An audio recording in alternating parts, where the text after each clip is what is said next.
ईशान किशन पर अक्सर ये आरोप लगते रहे हैं कि अभी उनको कीपिंग में बड़ी एकदम सुधार की गुंजाइश है। ईशान किशन को अपनी कीपिंग बहुत ज्यादा इंप्रूव करनी पड़ेगी।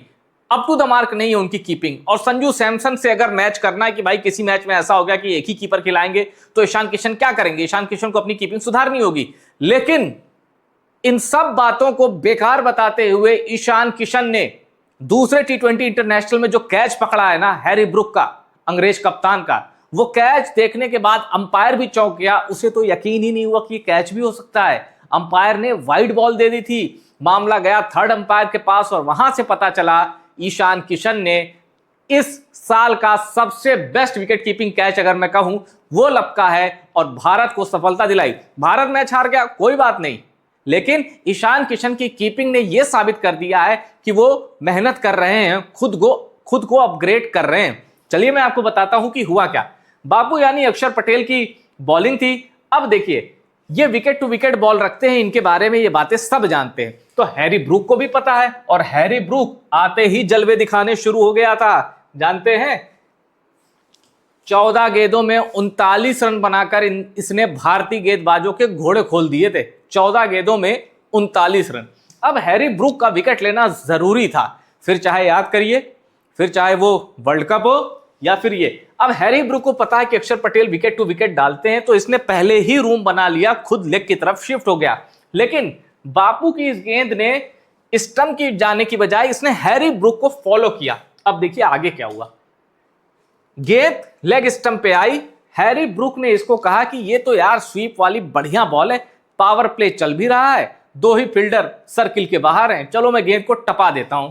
हैरी ब्रूक ने इस गेंद को स्वीप करने की सोची, घुटना टेका, स्वीप मारने गए, लेकिन गेंद हल्की सी डिफ्लेक्ट हुई और यहां आप देख सकते हैं Ishan Kishan wicketkeeper Harry Brook ने जोर का बल्ला चलाया, कनेक्ट नहीं हुई और ईशान किशन अचानक बिजली की तरह पीछे से आए और ये देखिए वहां मैं आपको फिर बता दूं, देखिए यहां ईशान किशन का राइट लेग यहां देख सकते हैं स्टंप के बहुत बाहर है, ऑफ स्टंप के बहुत बाहर है, लेकिन अगले ही फ्रेम में ईशान किशन का वही राइट लेग स्टंप के जो ये देखिए कितनी शिफ्टिंग ईशान किशन ने सेकंड के 100वें हिस्से में की है। कितनी ज्यादा शिफ्टिंग। ईशान किशन यहां आए और गेंद को लपक लिया दस्तानों से। अब उसके बाद वही ईशान किशन यहां पहुंच गए और अंपायर से अपील की कि अंपायर साहब ये तो आउट है।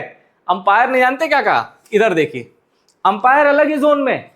अंपायर ने कहा वाइड बॉल, मतलब ईशान किशन अपील कर रहे हैं कॉर्ड बिहाइंड की और अंपायर कह रहे हैं ये तो वाइड बॉल है।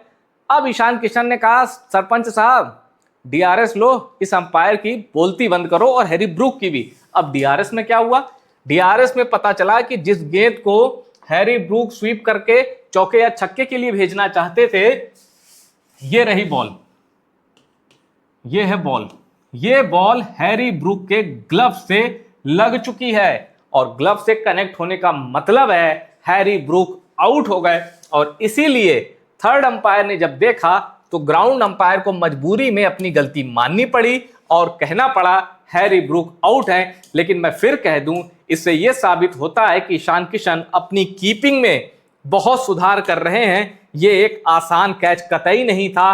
अक्षर पटेल तेज गेंद फेंकने के लिए जाने जाते हैं और ऑफ से लेग पर आकर यहां इस हाइट पर कलेक्ट करना, ईशान किशन कीपिंग में सुधार ला रहे हैं और खुद ईशान किशन के लिए बहुत अच्छी बात है। और इंडीड ये बात सच है कि मैंने वरुण चक्रवर्ती की गेंदों पर भी, इनफैक्ट आप लोगों ने भी क्रिकेट फैंस वरुण चक्रवर्ती की गेंदों पर भी ईशान किशन को थोड़ा संघर्ष करते देखा होगा जब वो विकेट कीपिंग करते थे। इसलिए ईशान किशन का ये कैच पकड़ना ये बताता है कि अब अपनी कमियों पर वो जमकर मेहनत कर रहे हैं और ईशान किशन ये मानकर चल रहे हैं कि अभी उन्हें भारत के लिए व्हाइट बॉल में लंबे समय तक कीपिंग करनी है और खासकर T20 में। वनडे में तो चलिए KL राहुल भी आ जाते हैं, लेकिन T20 इंटरनेशनल में ईशान किशन को लंबे समय तक के लिए विकेट कीपिंग करनी है। और अब ईशान किशन का ये इंप्रूवमेंट, ये शानदार कैच ये बताता है ईशान किसी भी बड़ी भूमिका के लिए, लॉन्ग टर्म जिम्मेदारी के लिए रेडी हैं। तो अगर आप भी ईशान किशन फैन हैं, वीडियो को शेयर करिए, टॉप सीक्रेट स्पोर्ट्स को सब्सक्राइब करिए और आप बताइए 10 में से ईशान किशन के इस कैच को कितने नंबर?